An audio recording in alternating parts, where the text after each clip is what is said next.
special kavod we have, our friend Leo here. You may have, regular listeners to our shurim will know him because his name has been mentioned a couple of times, and he's been on the other side of the camera for me on a couple of occasions. So it's a big kavod for me, and he's also my chavruta as well as my friend.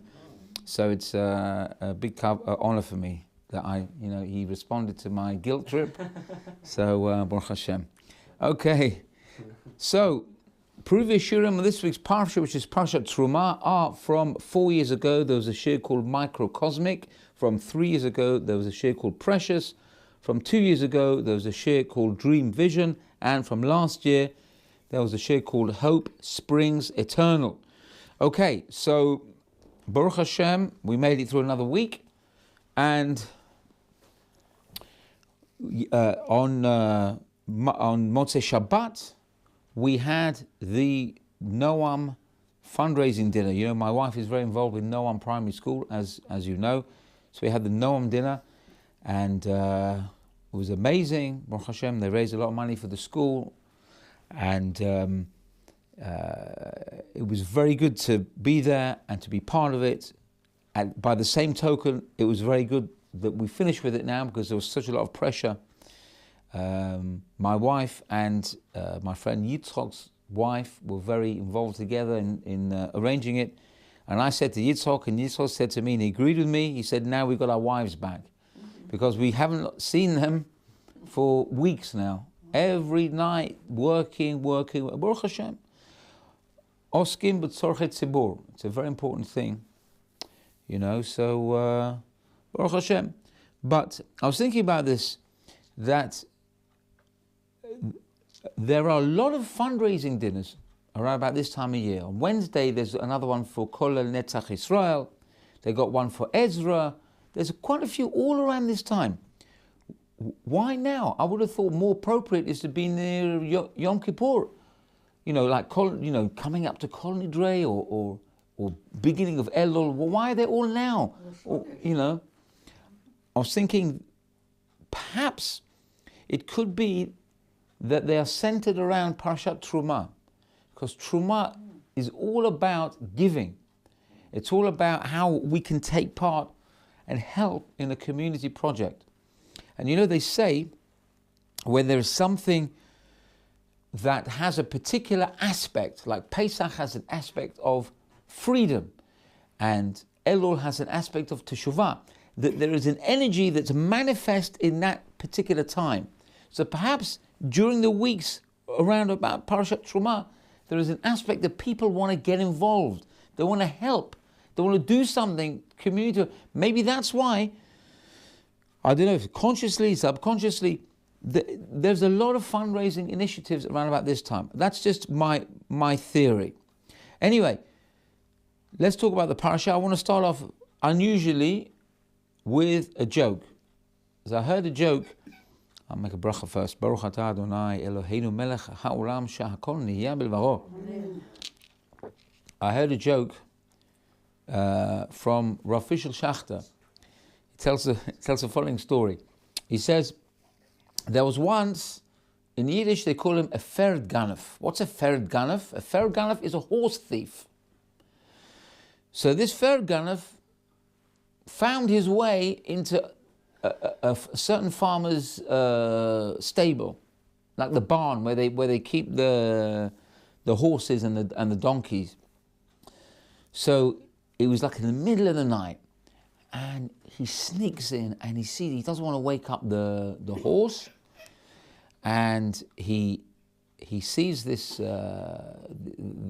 horse, and what he does, he muzzles it and he leads it away. As he's going out of the barn, he hears a noise outside the barn. He hears footsteps. He thinks, oh, that's it, forget it, I'm done for. The farmer's going to find me now. I'm red-handed, I've got the horse. So he quickly puts the horse to one side. He puts him to the back of the barn, and he comes to the front. He thinks, what am I going to do? Shall I escape? I've got no time to escape. He thinks, I have to think something. Think, quick, think. The door of the barn opens, and there's the farmer there with his nightcap on, the cap with the bobble on, like really looking like Rip Van Winkle, and he's got like a big pitchfork with him. He's saying, "Who's there? Who's in my barn?" So now the fellow, he's right in front of the farmer, and he says to the farmer, he says, "It's me, it's me." He says, "What are you doing in my barn?" He says, "Don't you recognize me?" He basically thinks off the top of his head. The farmer says, "Of course I don't recognize, I've never seen you in my life." He says, "I'm your horse." He said, "What do you mean you're my horse? You're a man." He said, No, you don't understand. I really am your horse. I should say I was your horse. Because up until recently, I was a Gilgul. I was a reincarnation for Aveirot. I did Aveirot in a previous lifetime, and God sent me as a horse to you. And now, it was God's plan that I finish my tikkun, in my job in this world as a horse, and now He changed me back into a human being because I finished, and I'm not. My soul is rectified, and now He changed me back into a human being. Isn't that amazing? So the farmer's looking at him, and the farmer is a little bit, he's not the brightest button in the box. He's looking at him and he says, "Well, how come? Well, where'd you get these clothes from then?" He says, "Well, Hashem didn't want me to be embarrassed." Every single question the farmer's asking, the horse thief has an answer for. So now the farmer says, "Okay, no, it's good that God changed you back into a human being." Okay, so the farmer turns around and he goes back out and he leaves the horse thief there. The horse thief couldn't believe his luck. He thinks, fantastic, not only did he didn't kill me, he even left me in the barn. And now luckily the horse didn't make a noise. Now I can take the horse, I can go on my way. I've just got a horse, I've just got away with it. He's so happy. So straight away he takes it. And by this time, it's very early in the morning. He goes straight to the market. Now they have an early morning animal market. He takes the horse to the market, and he thinks, I'm just going to sell it, get the money, and I'll just get out of here. Nobody will be any the wiser. So he takes the horse. He goes to one of these auctions in the market, and they're bidding 10, 20. He sees the money's going up and up and up. He thinks, fantastic. Then the next thing he knows, he's looking around, seeing who's bidding, and he sees the farmer's coming towards him and thinks, "Oh, what am I going to do?" He thinks, this time I'm not going to be so lucky. So what does he do? He scarpers, he runs up a tree, but he wants to see what's happening. So he looks down and he sees a farmer. He goes up to the horse. He sees the horse there, and the farmer walks up and he lifts the horse's ear, and he says to the horse, he said, "You should be ashamed of yourself. You've been in this world half an hour, and already you did an Avera, and they change you back to a horse again?" Evanta? Evanta? Why am I telling you, why am I telling this joke, apart from the fact that I personally thought was quite funny? It's a person has to be true to what he is. He can't just claim he's this and that. A person has to be tocho kabaro. His outside must match his inside. If he's a horse, he's a horse. If he's a human being, he's a human being. He has to be the best human being he can be. He has to be the best horse he can be. Whatever it is, a person has to be tocho kabaro. He can't be pretending he's something else. So, the first pasuk in the parasha, and we'll come back to this whole idea of becoming a wholesome person, inside and outside. Come back to this in a minute. Let's go to the first pasuk in the parasha. This parasha of Terumah, in previous shiurim, we've talked about all the obvious things, the obvious questions. I'm going to try and see if I can say some new things this week. So it says in the second pasuk, which is chapter 25, verse 2. That's Chaf Hei pasuk Beit. Daber el bnei Israel v'yichu li truma me'et kol ish asher yiddevenu libo v'tikhu et trumati. This is God's command to Moshe to tell bnei Israel, take for me an offering. Everyone, whoever's heart stimulates him, everyone should give something towards the communal project of building a mishkan, building a tabernacle. So we've discussed in the past the puzzling language, vayikhu li truma. What do you mean, take to me an offering? It should say, take for me, or give to me. What's this take for me? So we know we say take. Take, Rashi says, vayikhu li truma li lishmo. Take, give it to me in my name. Take for my sake. Hashem says, take for my sake. What does it mean, take for my sake? So, I've only talked for 2 minutes after this joke. I'm only going to tell you another story now. So, this will explain things. This will explain things a little bit. What do you mean, take for my sake? What do you mean, lishmo? So, there's a story about the famous Rav Simcha Bunim of Parshischa, a Hasidic Rebbe. We've talked about him, told stories about him a few times in the past. He once went to give tzedakah to a very, very poor family. And he saw orphans, and the orphans were dressed in rags, and they had nothing to eat, and their faces were sallow, and they looked bad, and his heart just opened up, and he gave them an amount of money. And they said, thank you, and then he left. Then there was a knock on the door, or a knock on the door, I say they didn't live in a house. Maybe there was a knock on the shack where these orphans lived. And again, they saw it was the rabbi again, the same rabbi. So they said, Rabbi, you already gave us. He said, no, I've come to give you again. And he gave another amount of money. So now, the Talmidim who were with the Rebbe said, Rabbi, didn't you realize you already gave them? He said, no, you don't understand. He said, the first time when I gave this sad family, this Nebuch family, my tzedakah money, I only gave them because I felt moved by their story. I saw these poor children and my heart sank and I felt so sorry for them. And the money I gave was because I felt guilty. Now, of course, when you give tzedakah, however you give it is a mitzvah. There's different levels of mitzvot, but it's definitely a mitzvah. You give charity, it's a mitzvah, that's it, finished. However, when I gave them, it wasn't it wasn't really charity. It's because I felt bad, and I don't want to feel bad. So I gave the money. Now I give the money. I don't feel bad. I feel now I've paid off my bad feeling, and I can go home happy. Then I came and I said, what is this? This is not tzedakah. This is like money to make me stop feeling guilty. Guilt money. So that's not tzedakah. So I went back and I said, I'm going to give them, not because I feel guilty, I give them because Hashem told me to give tzedakah. That was why I came back a second time. So this is why the pasuk says, Vayikhu li truma, take to me, li, Hashem says to me, Rashi says, lishmo, give to me, not just you give because you feel bad. Oh, there's a big project going on. Everyone's collecting money. I feel bad because everyone else is giving. I'll also give. It's a good, listen, you should always give.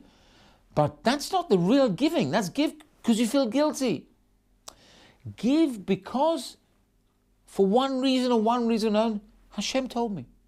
That's why Rashi says, lishmi, for my name, for my sake. Because I told you to give. That's why. Not because I feel guilty and everyone else is doing it and all this. That's not really the reason why we give tzedakah. And this cuts to the core of really everybody's motivation to give tzedakah. Because what happens? You get a knock on the door, you open the door, there's a mushulach there. Now, if there's a mushulach, which means a charity collector, if he comes in, and he comes in dressed in a nice suit, and you say, okay, what are you collecting for? He says, I'm collecting, for my new car. Oh, you're getting a new car? Yeah, because my Rolls Royce broke down. I need a new one. I haven't got enough money. Can you give me some money to buy my new roller? Or my Lexus now. Forget, rollers are not fashionable now. My new Lexus. My old Lexus broke down. I've tried scraping all my money together. You're not going to give him anything.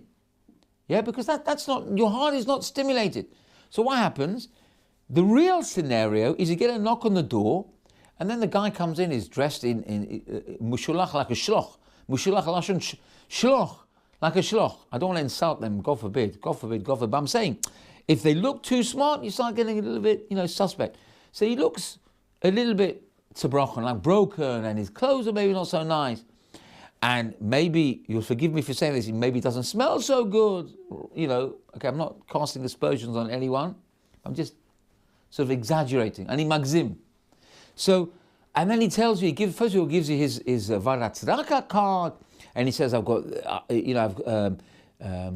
lost my business and this, and then you feel sorry for him and everything. But really, you shouldn't need any of that. All you need to know is he's genuine. If he's genuine, want to take a sip of water? You just need to know if he's genuine. If he's genuine, don't worry about he's got this, he's got that. Just say, look, you're collecting money, I'm going to give you. But you haven't even asked me what I'm collecting for. You should say, I don't care what you're collecting for. You're collecting for something, Hashem said to me, I have to give you. As long as you're not a thief, as long as you're a genuine case, I'm going to give you. Yeah, it shouldn't be based on your emotion. That's got nothing to do with it. Of course, you have to ascertain who deserves more of your money, because it's more appropriate, let's say, to give Yatomim and Almanot, orphans and widows, over and above other things. But it shouldn't be based on emotion. That's just making you feel less guilty when you give the money. It's got to be, what does Hashem want? That is why Rashi says, Lishmo. So, now let me tell you another story. My gosh, I've got so many stories today. I don't know if I'm going to finish with any of my Divrei Torah with all these stories. But this story I've told before, but it's another sort of semi-comedy story. So we're going to put it in here because it has something to do with what I've just said. So there is a Rebbe, and he's in shul, and the time of year is Yom Kippur time, and it's Kol Nidre. And a lot of these stories have, the Rebbe sitting waiting for Kol Nidre, saying, I'm not going to start until so-and-so comes. Yeah, you heard these stories? I'm not going to till Yankel the butcher comes, or something like that. There's a lot of these stories where they don't start, there must be many stories, many times when people come to shul in Poland and whatever, and they keep waiting for the Rebbe who's waiting for somebody. Anyway, this is one of those stories. So he says, I'm waiting for so-and-so, waiting for let's call it Yankel. Everyone say, Yankel? Who's Yankel? Yankel, the Shmerel, whoever it is. I'm waiting for Yankel. So they say, Yankel the Shmerel? Okay, let's find Yankel. They bring Yankel the Shmerel, and the Rebbe starts asking him questions. He said, Yankel, tell me, do you know the Poritz? Poritz is like the landowner who rents all the land to the Jews, and basically he's like the mayor or the whatever, and usually they were very cruel people. So he says, Yankel, you know the Poritz? He says, yes, Rebbe, I know. Of course I know the Poritz. He says, do you know that the Poritz owns a dog? He says, actually, I do know that Poritz owns a dog. Meanwhile, all the people in the shul are listening, what's going on? Dog? Poritz? What's going on? And they're waiting to say, Kol Nidre. So, sorry, I'm just laughing. I know the end of the story, that's why I'm laughing. So he says, okay, he has a dog, right. Tell me about this dog, and tell me about the Poritz. He says, Rebbe, I'll tell you what I know, but really, you want to know about the Poritz's dog? He says, yeah, please tell me. He says, well, actually, the Poritz is very fond of his dog. He bought it in a special, from a special home. It's a pedigree dog. Yes, tell me, carry on. The fellow says, okay. Yankel carries on. He goes, so the dog lives in a special kennel. Oh, says the Rebbe, tell me about the kennel. Oh, the kennel is very big, and meanwhile people are getting even more confused. What on earth is the Rebbe? Time is going on, and they're waiting, and they're talking about dogs and crafts and dog shows, and then what's going on? So the Rebbe's going on, tell me about the kennel, tell me how he treats his dog. So the Yankel's going on, that the dog is groomed every day. Basically, the Poritz has a very expensive dog. He treats him like a human being. He lives in a kennel, which is more like a house. And he gives him the best food every day. So the Rebbe, when he hears the whole story, he says, thank you very much, Yankel. Then they start Kol Nidre. Now, the people there, they're not going to listen to a story like this and think, the Rebbe must know what he's talking about. They want to know what's going on. Why did the Rebbe? So they came to the Rebbe after and said, Rebbe, what's all this about dogs? You become a dog fan now. Rebbe tells, I'll tell you why I'm telling this story. He says, because this Poritz,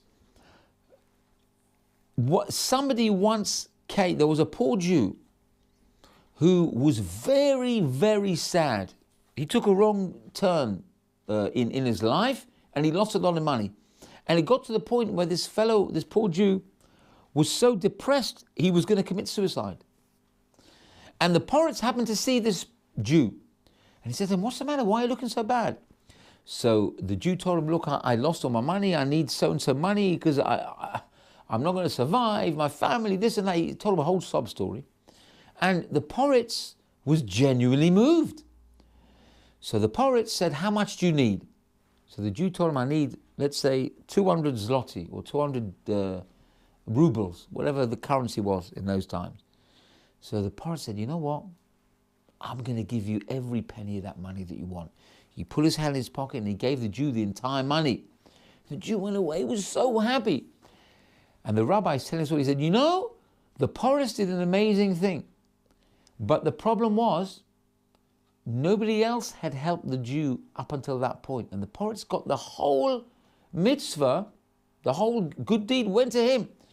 He said, you know, there was a big kitrug in Shemaim, a big accusation in Shemaim. How come nobody else helped the Jew?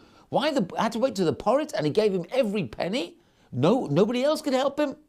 So there was a big kitrug in Shemaim, and I felt it, said the Rebbe. I felt this kitrug. So I wanted to know, okay, the Poritz did an amazing act. He's going to get credit for that. However, let's see what he really, how he spends his money when he's not paying off poor people. So I wanted to ask, I heard he had a dog.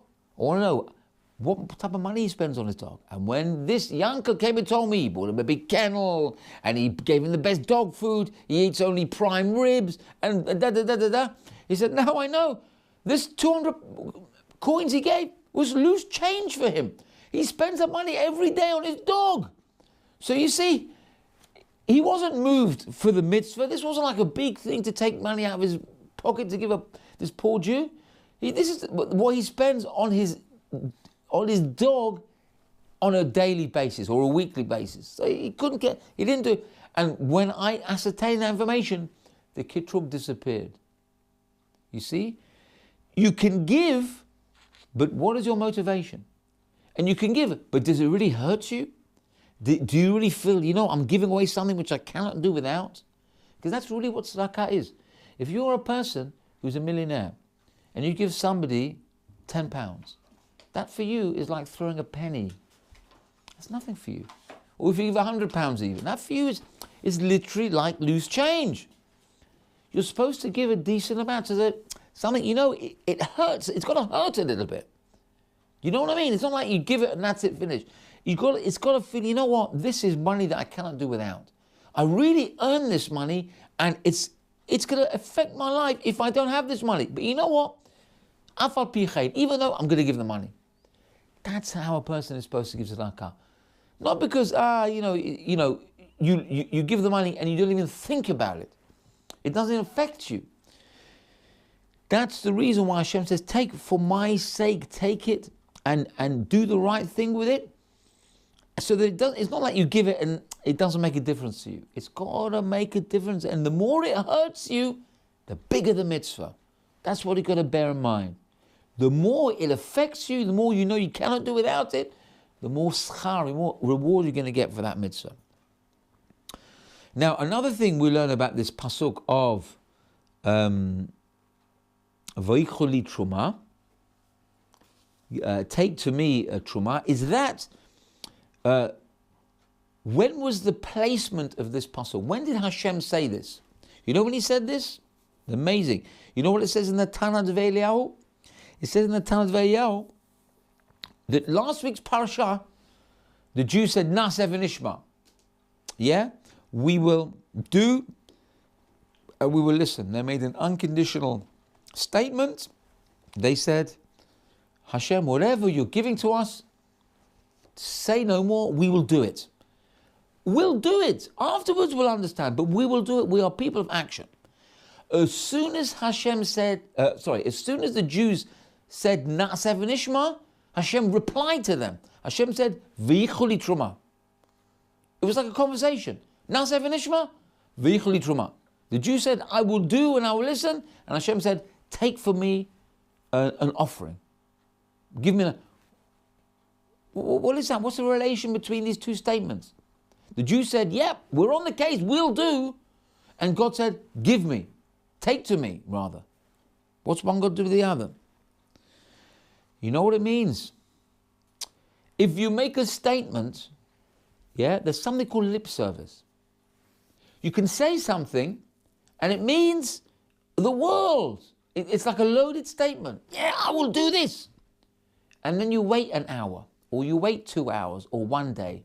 And then suddenly the fire starts to rescind. The fire starts to go, the flame starts to go out. Yeah? And then you don't feel, you know what? I said I was going to give, but maybe I'm not going to give so much now. And then you start, before you know it, you've forgotten about it completely. I know this from bitter experience, being involved in charity fundraisers. People, when they hear an appeal, they become so involved. Wow, that's amazing. They get their emotion out. Yeah, this is what I was talking about. When you feel emotion and you give on emotion, and then suddenly the emotion starts to recede a little bit, and then we forget. And then you forget about what you pledged. People pledge big amounts, and then you chase them up. And then they're like, oh, did I? I forgot. And then they're not so enthused. And sometimes they don't even pay their pledge. They don't even honor their pledge. I've seen that, unfortunately, a few times. It's a terrible thing. A person says, I will give, and then suddenly he comes with all sorts of tachbulot, excuses. But I didn't mean this, I meant that. And then I'm not going to, it's a terrible thing. So Hashem said, you made a statement, you want to do, so do. V'chuli truman, straight away, take the money and let's get going. You have to strike while the iron is hot. Don't leave it to fester and you forget about it, and then, other things come up, and then you're not sitting, and then suddenly, boom, we forget about it. Act straight away. You've got you've already made the commitment. Act on it straight away. Are you committed to Torah? Then you start building. You don't leave it to tomorrow. Very often in life, there's a toss-up between now should I learn Torah, or now should I do something else? Yeah? Now, you could very easily do the other thing, which is chulin, which is nothing to do with the mitzvah. You could do that first, and then you could say, look, afterwards I'll have time to learn, I'll learn more.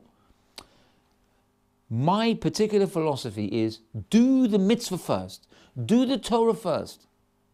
If it's a toss-up between Torah or doing a mitzvah, bikkur cholim, or charity, and then you have to do something else, just do the mitzvah first. Don't even think about it.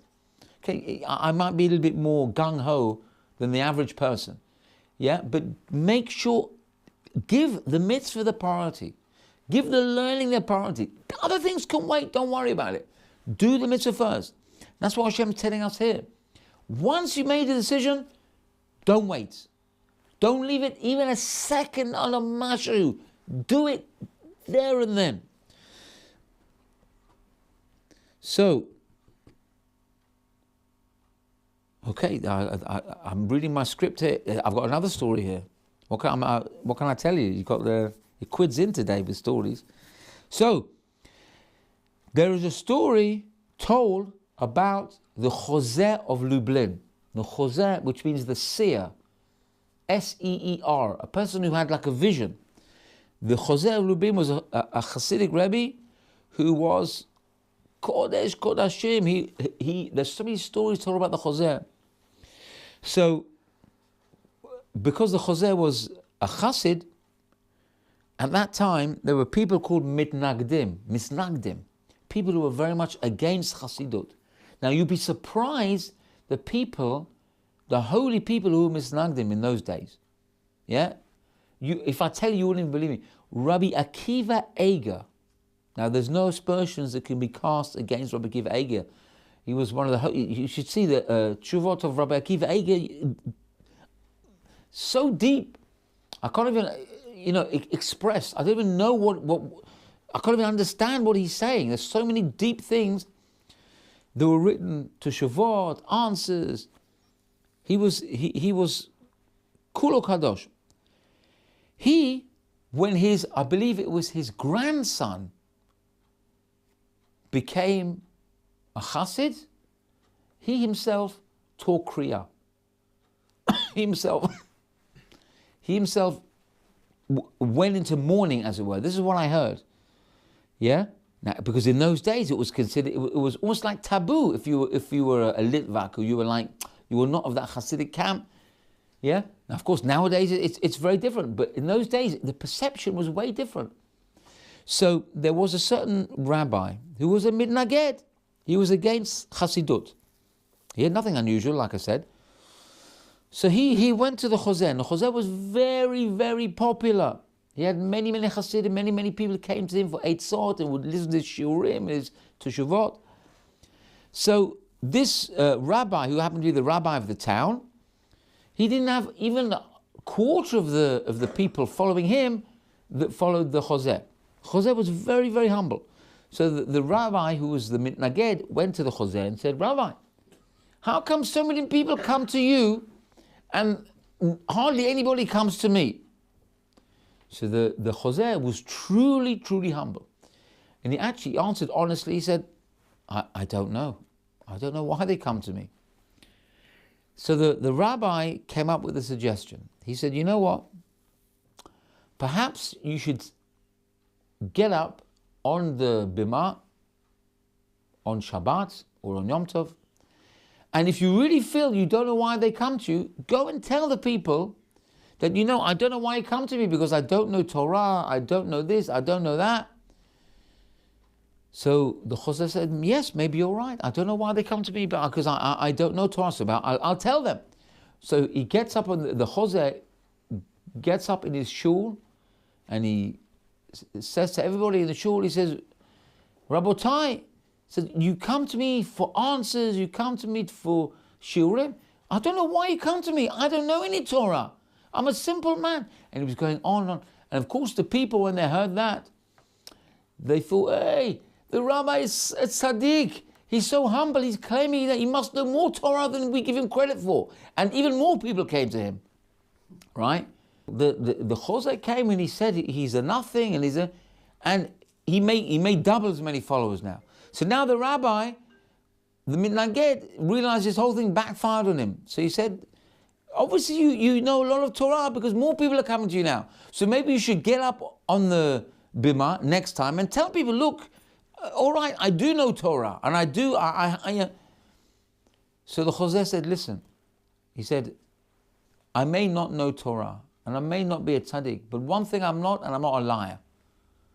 Yeah, he wouldn't get up on the bima and claim that he knew Torah, because for him that was lies.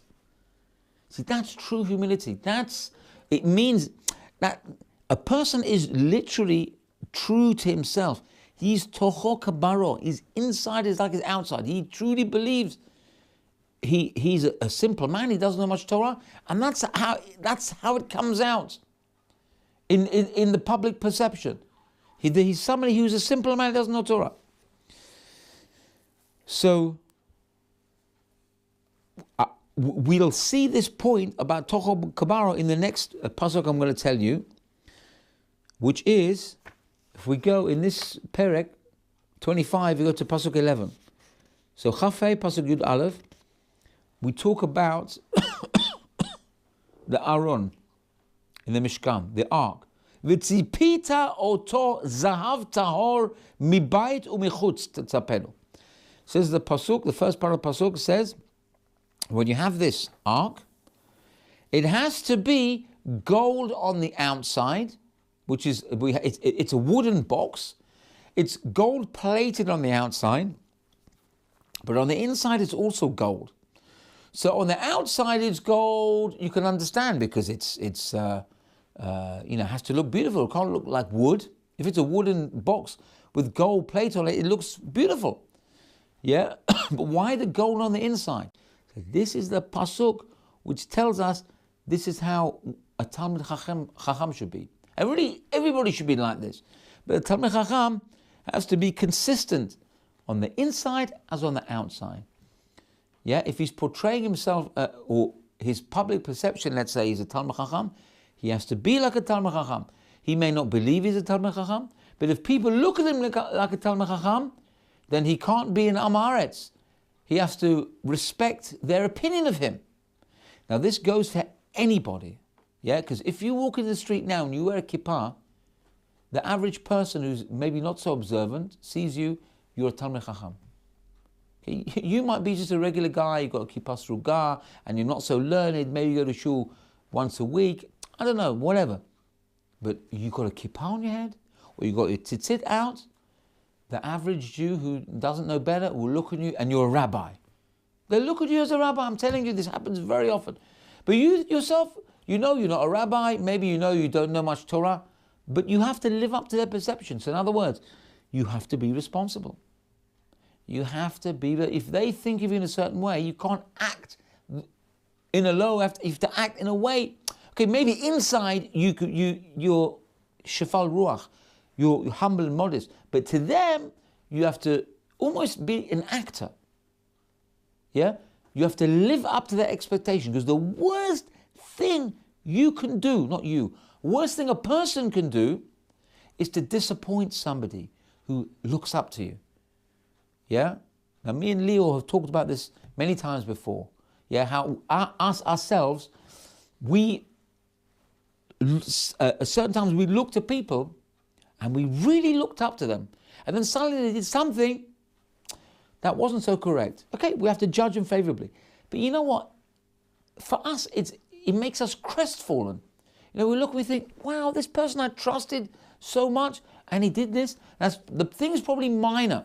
But for us, it's like a sense of disappointment. It's so disappointing. You know, okay, like I said, you have to judge a person favorably. But let's look at it from the point of view of the person who we're looking up to. They should be on their guard constantly not to do anything which will even be perceived, incorrectly even, as bad. Even if you shouldn't do something which is correct, which will look bad. You know, maybe you're doing a mitzvah, and it will look to the average person that you're not doing a mitzvah, or even that you're doing an aveira. You've got to be careful. Even if it's a mitzvah, you've got to be careful, because people will put off and they'll say, oh, look at this Jew, this rabbi. He's doing such a thing. And that'll put them off. That's the worst thing you can do. So even if you're doing a mitzvah, you've got to be so careful. Public perception is very important. You know, everyone bandies around this phrase, marit ayin. It's very important. Marit ayin is important. Marit ayin doesn't mean if you're out there and you're in you're in a McDonald's and you're eating a cheeseburger. That's an aveira. That's not marit ayin. That's proper aveira. I'm not talking about that. Yeah, everyone with an ounce of seichel in their head will know that you're not supposed to do that. I'm talking about when you're in a kosher restaurant and you eat a piece of bread and people didn't see you making netilat yadayim, and they'll think, wow, he's eating bread without making, or he's eating bread without making a bracha. So make the bracha loud. But you know, people should know. I know for a fact, Rav Fishel Schachter, I heard a shir of him recently. He was given the shir and he drank some water. And straight away he apologized. He goes, you know what, I don't want it to be marit ayin. I just wanted to know I made the bracha before I started giving the shir. Because people think, hey, the Rebbe forgot the bracha. That's the last thing he would want to do. He made sure he told people. We need to think about things like that. Be very careful. He knows he's made the bracha, but other people don't know. Has he done anything wrong? Of course not. He made the bracha before. He's perfectly entitled to drink the water without a bracha. It will be an aveira to make another bracha. But he wants to set the record straight. So we have to set the record straight. It's very, very important. So you have to be consistent, and you have to be true to who you are and even to what your public perception is. Now, I've already talked for 2 minutes, time for another story. This is from the Gemara in Brachot, Daf Chaf Chet Amud Aleph. Kaf Chet is koach, power, yeah? I'm not going to go through the whole story. This is a famous story, the famous story about Rabban Gamliel, when he was deposed from his position of Rosh Yeshiva. We've talked about this several times before. When he was in office, when he was a Rosh Yeshiva, before they deposed him, they say that he put a guard on the door of the Beit HaMidrash who was there to stop people coming in if they were not sincere. Yeah? So you want to get into Beit HaMidrash, it wasn't so simple. You can't just walk in and open up a Gemara and Bob's your uncle. Yeah, you had to get past the guard first. The guard said, hey, what are you coming in for? What's your motivation? And people would have to be sincere to go and sit in the Beit HaMidrash. So the normal understanding is there was physically somebody standing on the door like a bouncer. You know, have these bouncers, they come in and they're big, fat guys, yeah? Like big arms, like tree trunks, like legs, yeah? Arms like legs, yeah? All you want outside is Beit HaMidrash, yeah? And then you want to go in, he's like, whoa, he's ready to duff you up. That's what we think. No. Listen to what the Rav of Sadigur said. The Sadigur Rebbe said, he was asked the question, if there was a guard, who was this guard? Who's the identity of this guard? You know what he says? He says, really and truly, says there was no guard on the door. So what was stopping people coming in? In the time of Rabban Gamliel, he says, you know what was stopping people coming in? He put a bolt on the door. He locked the door. That's what it was. There was no guard. He literally put a lock on the front door of the yeshiva. So what's that? What do you mean the guard stopping people coming? He says, no. He said, they closed the door and they said, right, if you want to come in, you better get past the bolt on the door. So what do people think? There's two schools of thought. Either you go to the door of the Beit HaMidrash, you see it's locked, you rattle the door a little bit, I can't get in, you go home. And you play cards. Or you go to the door, you shake it a bit, you can't get in. You think, what? A Beit HaMidrash, I can't get in? You go. What's the first thing you do? You go around the back. Or you knock on the door, or you knock on the window, and nobody's answering, you'll make a tunnel. Hababa machteret, you make a tunnel and you tunnel in. Or you do something, you break this, you smash the window. But you've got to make pretty sure that you get in that Beit HaMidrash. For you, staying outside is not an option. What? I shouldn't go in the Beit HaMidrash? Not because of Gava, because how can I have a day when I don't learn Torah? You should be hammering on the door. Bring a battering ram. Do something to get in. But go home? No. That's not an option for me. I'm not giving up. That's what Rabban Gamliel meant. He didn't mean a guard to turn people away. It was a test of sincerity. Yeah, are you the type of person who has one challenge in his life and khalas, already throw in your cards and go home? Look, Hashem, I tried. What do you mean I tried? How hard did you try? Did you try and smash the window? I'm not suggesting if you can't get in the shul, smash the window, yeah? First try knocking gently, then knocking a bit harder. Smashing the window should be the last option. But it's still an option, yeah? Don't be a vandal, but it's still an option. You need to go in, you need to learn. You can't just give up like that. One little obstruction, one little bolt, and that's it, finished. That's it, you're out now? No. Rabban Gamliel said, listen, it's a test of sincerity. Now what happens? When he was deposed, the Gemara says they took off the guard. So now the doors were open. B'chavod, come in. Anyone who wants to learn, we're not worried about sincerity now.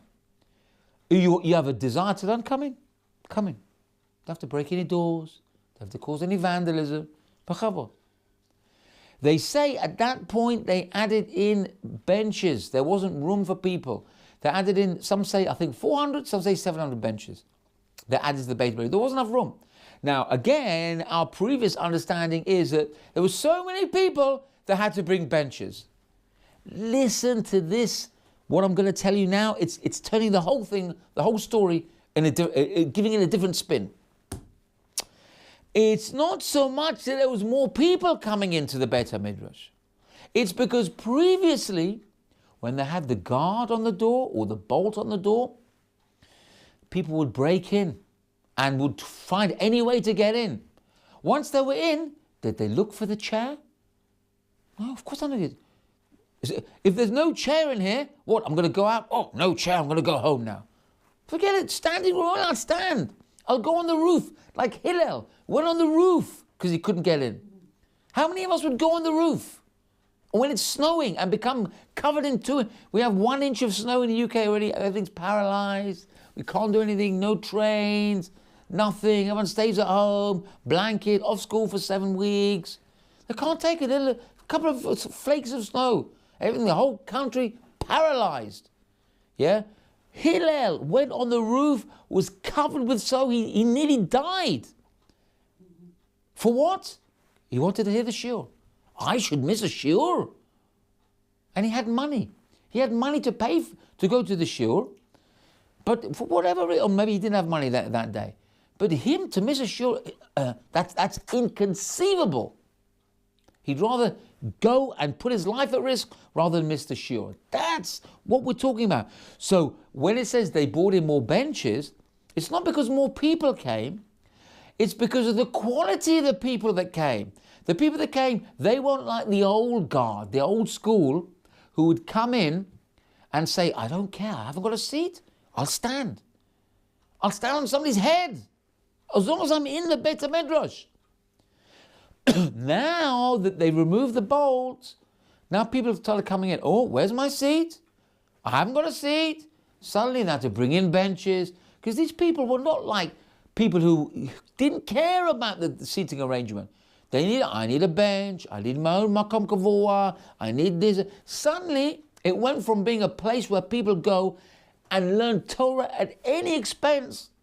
It came to being now, oh, I've got to have my air-conditioned Beit HaMidrash, I've got to have my special stender, and I've got to have my feet up on my special cushion, and I have my Evet Kanai to come and bring me my coffee, and my tea, and my sandwiches, because I can't go for 5 minutes of Gemara without having a snack, and this, and I'm going to go out to the coffee machine later, and have a schmooze for half an hour, come in and learn for 1 hour. Suddenly the caliber of people started changing. That's what it was. That's why they brought more people, because less people were lishma. That's the thing. They became mefunakim. They became istanis. Yeah? They became spoiled. But that's not what we're about. We learn Torah at any expense.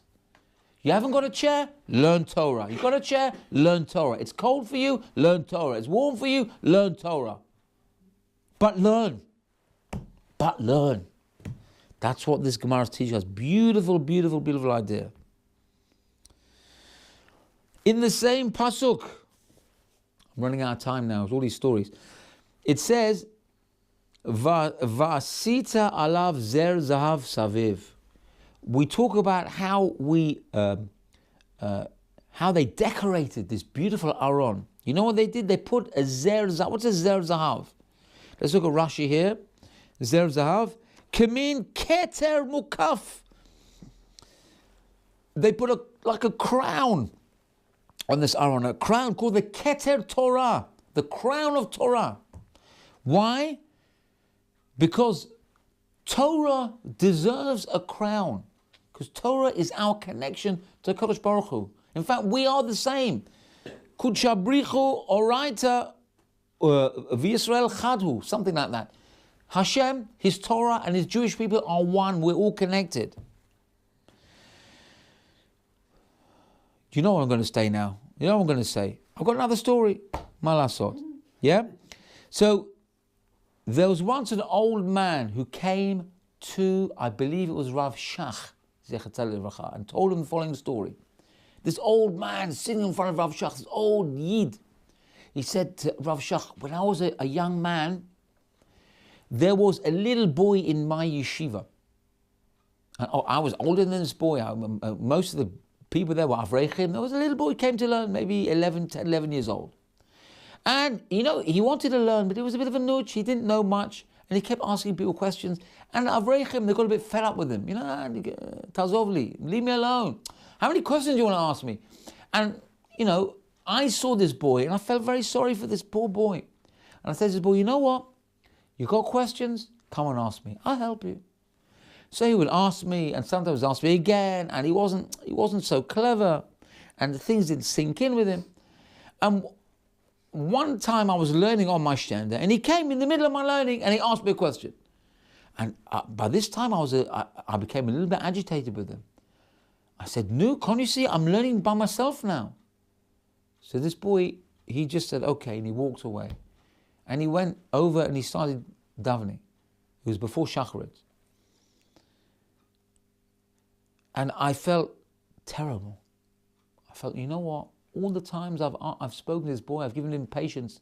Now I gave an answer and he walked away. Oh, I felt so bad. So I went up to him. I wanted to tell him, look, don't worry, I'm going to always, I will help you. And I listened. He was davening, and I listened to what he was davening. And he was saying the words, V'tein b'libeinu lahavin. We say before Shema, he was davening to Hashem, please Hashem, give me bina, so I don't have to ask people questions, so I don't have to trouble people. It was crying these words, V'tein b'libeinu lahavin. Give me my heart so I can understand. I don't have to cause people aggravation. I'm always asking people questions. People are getting fed up of me. Hashem, please give me. And I heard that, and I realized this is unbelievable.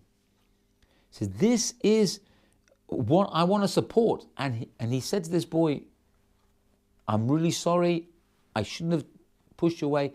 Anytime you want to ask me a question, it doesn't matter if I'm learning, I'm not learning with you, I'm learning with you. Ask me. And the old man, he's telling that to Rav Shach. He said, this young boy grew up to be a tremendous Talmid Chacham. And he told Rav Shach the name. I don't know who it is. I don't know if it came out in the public, but he was a big, like a Rosh Hashiva or a big Talmid Chacham. And the old man is telling the story. He says, he became a Talmid Chacham and I'm just an old man. Why? Because he had such a ratzon, he had such a desire to learn. He was crying to Hashem, give me the bina, so I don't have to make myself a nuisance. Says Rav Shach, this is the Keter Torah. It's not good enough to turn around. That boy could have just turned around and said, the old man doesn't want to answer my questions. To heck with him. I'm going to learn by myself. I'll find somebody else. Or he'll just give up. He said, no, he didn't give up. He redoubled his efforts. That's what it is. You have a challenge, you don't give up. You redouble your efforts. Giving up is not a Jewish option. When it comes to Torah, it's not a Jewish option. It's not what we're about. Give the keter to the Torah. And talking about children, there's only a few psukim later, we talk about the Keruvim. Pasuk 19, the same chapter, 25. Look what it says about the Keruvim. Va'aseh keruv echad mikatza mizeh, keruv echad mikatza mizeh. On top of the Aron HaKodesh, where the Sifrei Torah was, there were two cherubim, a boy and a girl, little figures. A boy and a girl, if they were facing each other, or chas v'chalila, they were not facing each other. We've talked about this previously. Why were they children? You know why? You know why we crown our Torah with two children? Because children are our lifeblood. Nothing else matters. It's the children that matter. If I was giving the speech fundraising at Noam, this is what I would have said. Because it was next week's parsha, maybe they didn't think of that. But there's nothing more important than our children. We don't leave behind anything. We take with us our mitzvot or whatever. All the material possessions go down the toilet. They get wasted, finished. You're not even going to forget it. You'll see no joy from it. The children, that's what you're leaving behind. Because you won't be able to do anything in Shemaim. You'll sit there with your mitzvot. You can't move. You can't advance. You can't grow. You can't go up the ladder. The buck stops there. You can't advance. What will advance you is nothing to do with you. That's your children. Your children do things for your neshama. Your children do things, mitzvot, give tzedakah in your name, and that will elevate you. You are powerless in Shamayim. You can't lift a finger to help yourself. So why are we worrying about ourselves all the time, not about our children? Our children are second-class citizens, we treat them. No time for my children. I've got time for my business. Yeah, you make money for your business. Oh, I'm making money for them. How much money you want to make for them? And at what expense? Yeah, they're crying, Daddy, do my homework with me. What homework? I'm busy now. I've had a full day at work. I've got time for you. I want to relax now. You just come home from school, a few hours in school. I've been slaving all day. Leave me with that. Or they'll just want to talk to you, just want to spend time with you. You can't give them the time. But that's your investment, not your hedge funds, and not your all this garbage, whatever you're earning money for. I'm not saying people are wasting time. Parnasah is parnasah. But there is a scale of priorities. At the top of the scale is your children. There's no question. There's nothing to talk about. At the top of the scale is your children. At best, parnasah is second. At best. And normally it's not even best. And hobbies, right down the scale. Leisure time, right down the scale. You want leisure time? Spend it with your children. Don't spend it on a yacht. Don't spend it playing golf. You want to play golf? Take your children with you. If you have to play, I have to play golf, I have to play golf. Take your children with you. I'm not talking to anybody here. People here, you know, at Tzaddikim, I'm talking to myself first and foremost, and anyone who needs to hear this. So it's all about the children. Yes, it's time for another story. Yes. Okay, the Beit HaLevi, I'm nearly finishing now.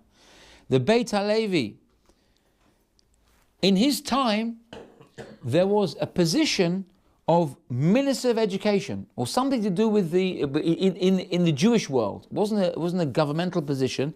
It was within the camp of the Jewish camp. Yeah, they had to appoint a certain person who would oversee all the education within the Jewish community. And in the Beit Levi's time, it was appointed. They put somebody up for this position who happened to be a close friend of the Beit Levi. So of course everyone was happy. Wow, it's amazing. So they went to the Beit Levi and said, "No, you must be delighted. Your friend has been appointed. This minister is going to oversee all the education." Yeah, the Beit Levi says, "It does not go with my approval." So people were shocked. What? This is your friend. You're so close to him. You think you've always said what a tzaddik is. He says, "Yes, of course he's a tzaddik, but he's not the right man for the job." So they asked him, "Why? What do you mean?" He says, he told them a story from the Gemara. He says, a case from the Gemara. The Gemara brings a case. If there's a woman and you go and give this woman a coin to look after, and you give her a gold coin, but you don't show it's a gold coin, maybe put it in an envelope or you put it in a box, and you give it to her and you tell her this is a silver coin. Or she's under the misimpression this is a silver coin. And then she looks after it, but she loses it. What does she have to pay? For a gold coin or a silver coin? She has to pay only the value of the silver coin. Why? Because you never told her it was a gold coin. As far as she was concerned, it's a silver. Silver is much less value. And therefore, she pays only for the silver coin. Because if she knew it was a gold coin, she would have looked after it that much more. She would have taken much more care of it. So, if a person is under impression that this is the value, then he's only responsible for that value. Said the Beit HaLevi, my friend who is up for this position for Minister of Education, he thinks chinuch, education, is only like a silver coin. It's very important, but okay, it's important up to a level. I, on the other hand, I look and regard chinuch of our children as gold, nothing less. It is indispensable. Nothing is more important than that. If you don't have top education for the children, what's life worth living? Now, he might be a Talmid Chacham, but if you look at the education of your children as a silver, you're not giving them the best for them. It's got to be gold, mizahav umipaz rav. It's got to be the best of the best of the best. Shufra de shufra. You can't give them 99%. Again, if I was speaking in Noam, I would have said this thing. You can't shortchange the children. That's what's going to survive you after 120 years. One more point, and then I'll finish off. I might surprise you with the story. Okay, next chapter, 26, quick point about the Kirashim. Chapter 26, verse 15. Listen to this. What were the Kirashim? I'll read the pasuk. Vasita et Kirashim la Mishkan, atzei shitim omdim. They made the amudim, the pillars of the Mishkan. They were called Kirashim. They were like solid foundations of the Mishkan. It was made from atzei shitim, which is cedar wood. Where did they get the cedar wood from? They were in the desert. They couldn't just go to Wicks or what's it called, Sainsbury's home base, and say, can you get me like a few hundred tons of this, order it in specially, We're talking about where you get cedar wood from. You know where they got the cedar wood from? Yaakov Avinu bought cedar wood, which was planted, by the way, by Avraham Avinu. Yaakov Avinu took the sapling or the plant, he brought it to Egypt, planted it there, and the Jewish people, when they left Egypt, they took this wood, and that was the wood for the Mishkan. You hear that? From Yaakov Avinu, had the seichel to bring this wood. What about all the other stuff? Yeah, you know all the other stuff for the Mishkan? How did they get the tachash, all the skins and all that? Where did they get this from? You know where it came from? From Shamayim, from heaven. Hashem rained it down. It was a miracle. Hashem made a miracle. So the question is asked, if Hashem made a miracle to bring all the other materials for the Mishkan from Shamayim, why not bring the cedar as well? Don't let Yaakov have to bring stuff, and then the Jewish people have to schlep the heavy cedar wood all the way, as if they didn't have enough stuff to bring with them. Yeah, no wonder they didn't have room to bring matzot with them. To bring bread with them. They had to bring only matzot. They would bring all the cedar wood. No room for anything else. So why? Make a miracle. You know why? And this is another thing I would have said at the Noam Dil if I had the chance. Maybe next year they give me a chance. You know what? You know why? Because if you make a makom Torah, the Mishkan was a makom for the Shekhinah. If you make a makom, a holy place, it must be with effort. You must start the foundation with effort, blood, sweat, tears, anything. Make the effort, make the foundations with schwitz.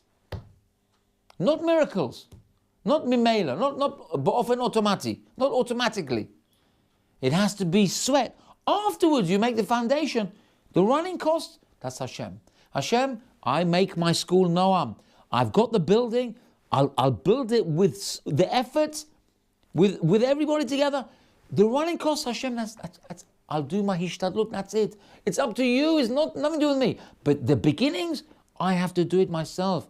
Hashem wants to see, you want it on a plate, Hashem says. I'm not going to give it to you on a plate. I want to know, are you sincere? Are you tocho kabara? So you have to bring the wood yourself. Afterwards, you leave it to Hashem. But in the beginning, we don't want miracles. And secondly, the other point that comes from here is, when you build that Mishkan, you're going to put that wood that was bought from, because Yaakov Avinu had the seichel to plant it, and that was even from Avraham Avinu. You have to have a karat tov for the people, your forefathers who got you there in the first place. When they built that Mishkan, what they were thinking? They were thinking, our avot brought us to this point. They gave us this wood. We have to have a karat tov for them. So the foundation of the Mishkan was hakarat tov. What better way to build a makom for Hashem's Shekhinah than with hakarat tov, with gratitude? That's the foundation of everything. You have to have gratitude. You can't take it for granted. So-and-so built the school, so-and-so built it, so what? Who cares? They're gone now. It's me now. I'm running the shul. What? That's how you think? What about the people who literally killed themselves till they got to this point? There is one fellow, I'm wondering if I should mention his name or not. It's for the good, for sure. I'm not, maybe I don't want to embarrass him. One fellow who's involved with Noam literally put his life first. Sorry, he put his health last, his life last, and he put the school first. He literally worked until he was ill, until he was forced to step down.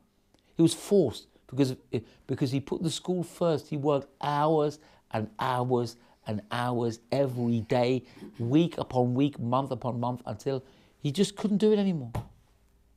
I'm not saying a person has to do that, okay? But that's what he did. That's what he did. That's what we're talking about. These people we have to have a character tov for. We have to not literally make ourselves ill. We have to fight until there's no fight left in us. You can't have a little shred of fight left in us and say, no, you know what? This is for me. I can't give everything to this world. This is for me. Okay, don't worry. Hashem will give you as well. But you give to your community first and foremost. And now, my finishing point is a story, and this I will finish. I've taken up a lot of your time. This is a story, I have told this story before, admittedly, but it's such a beautiful story. I can't resist telling this beautiful story again. This story takes place in the 1900s. In the 1900s, I didn't tell you, the gashmiyut, the material situation in those days was not like it is now. Yeah. Nowadays, you smash your iPhone, you buy another one. Nowadays, you have shops like Matalan and Costco and what's that other one? Primark. You can buy, if you're a woman, you buy a new dress every day. Yeah, you go through that. You have a wardrobe, a walk-in wardrobe just for your shoes. Yeah, if you're a woman, I hope I'm not insulting any women. Mechila, yeah, I'm just exaggerating. In those days, in the 1900s, for a woman to get a new dress for Yom Tov was a chidush. It was a big thing. What, a new dress? It was like a whole family occasion. You'd get round the family and wow, mommy's getting a new dress. Yeah? There was a family and they had a child called Yitzchak who was 11 years old. And the mother had saved and the father had saved and they had commissioned, because you can't just walk in and buy a dress, you had to commission a seamstress to make a dress. So they commissioned a seamstress, they bought the material, or they put money towards the material, and they spent coins week after week. And it was a few weeks till Yom Tov, and the whole family's getting excited. Mama is going to get a new dress for Yom Tov. Wow, everyone's getting excited. Yitzchak's getting excited. His siblings getting excited. Everyone's getting excited. And of course, the mother's getting excited. You're going to get a new dress. Yitzchak comes home a few weeks before Yom Tov, and he says, Mama, you want to know what I did today? Mama says, yeah, Yitzchak, tell me what happened today. He says, today I finished Masechet Bava Kama. Wow, you finished Bava Kama? Says the mother. That's amazing. Yeah, Ma, I just wanted to share it with you. The mother goes off into the back room and she comes in, and Yitzchak almost didn't recognize his mother. She's wearing the new dress that was for Yom Tov. Yom Tov is in a few weeks' time. They must have just got it early. And the mother had been saving it for Yom Tov. She comes in wearing the new dress. He says, Mama, what are you wearing? What is this? She goes, it's my new dress. He said, but Mama, that was your dress for Yom Tov. Why are you wearing it now? What is it? He says, Yitzchak, you're surprised I'm wearing the new dress? You just finished Bava Kama. Is there any greater Yom Tov than that? That's nice. You hear that? And this Yitzchak, 11 years old, he said it had such an impression on him. My mother had a dress. She was willing, forget Yom Tov. This is more important than Yom Tov. My son finishes a Masechet of Gemara. Ein Yom Tov yoter kamozeh. There's no greater celebration than this. And for this, she gave up the excitement of having a new dress for Yom Tov. You know who this boy was? This Yitzchak, he grew up. He continued being a Ben Torah. This was the famous Rav Yitzchak Hutner, who wrote the Sefer Pachad Yitzchak. Tzaddik Gamur. A friend of mine's father got Samicha from Rav Yitzchak Hutner. He was a Talmud Chacham Atzum. And he quotes his mother. He said, because my mother put such chashivut on Torah. And that's what spurred me on to continue learning like I was. You see that is Tocho Kabaro. If they feel the power of Torah, that's what comes out. Inside is out the outside. That's what Hashem wants from us, to crown the Torah. Not just Torah, something we only learn for a few minutes a day and then we do all our other stuff. It's paramount. It crowns our life. Yiratzon. We should all get the message of this week's parasha. So many messages. The Torah and mitzvot have to be at the top of the tree. And we mustn't wait for the Beit HaMikdash to be air-conditioned and have coffee and tea until we go and learn in there. That's not what we're after. We go and learn Torah because Hashem told us to learn Torah. We give tzedakah not because we feel sorry for people. You can feel sorry as well. You give tzedakah because Hashem told me to. You don't need any other reason. Yiratzon, all of us should take these lessons with us and show Hakarat Tov to HaKadosh Baruch Hu. And then HaKadosh Baruch Hu will reciprocate by giving us the greatest gift that He can give us. And you know where I'm going to with this bracha. Hashem should give us Mashiach Tzidkenu and the Beit Shlishi, the Binyan Ariel, without any waiting, no more pain, no more wars, no more suffering. Only Simcha Gedolah, the Simcha Gedolah, the greatest Yom Tov in Yerushalayim, Kodesh. May it happen speedily without any further pain. Amen.